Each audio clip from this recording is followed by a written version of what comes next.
خنوخ در مصر متولد شد و مسلمین خنوخ را همان ادریس می‌دانند. تیر، سیاره تیر. تیر یا عطارد یا عطارد، مرکوری، واژه لاتین که در مقابل نام یونانی هرمس است، خدایی که پیغام برنده برای خدایان دیگر بوده و به همین دلیل هرمس در اغلب تصاویر با صندل‌های بالدار کشیده می شود.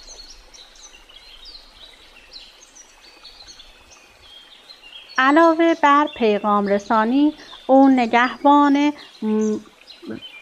بازرگانان و مسافران بود. تیر تندروترین سیاره سامانه خورشیدی است. تیر یا همون عطارد که با سرعتی حدود 48 کیلومتر در ثانیه هر 88 روز یک بار خورشید را دور می‌زند. از این رو سیاره‌ای گریزپاست که دیدنش آسان نیست و به همین دلیل است که شاید ایرانیان باستان آن را تیر نامیده و در یونان مرکوری یا پیک خدایان لقبش داده بودند.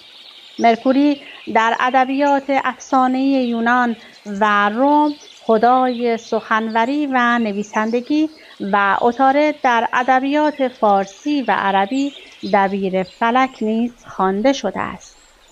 سیاره عطارد یا سیاره تیر با فاصله 57,934,000 کیلومتری نزدیکترین سیاره منظومه شمسی به خورشید است و کمترین مسافتی که با زمین پیدا می‌کند به 80 میلیون کیلومتر می‌رسد.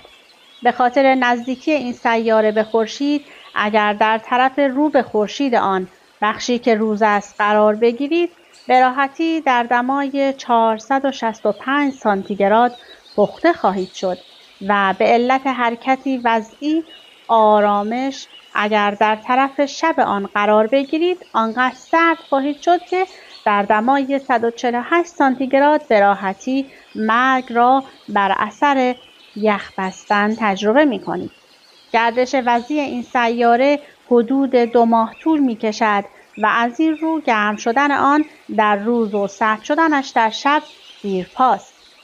فیلسوفان مسلمان هرمس یا ادریس را منشأ حکمت یا صوفیا و از جمله اولین فیلسوفان و حکما در نظر گرفتند.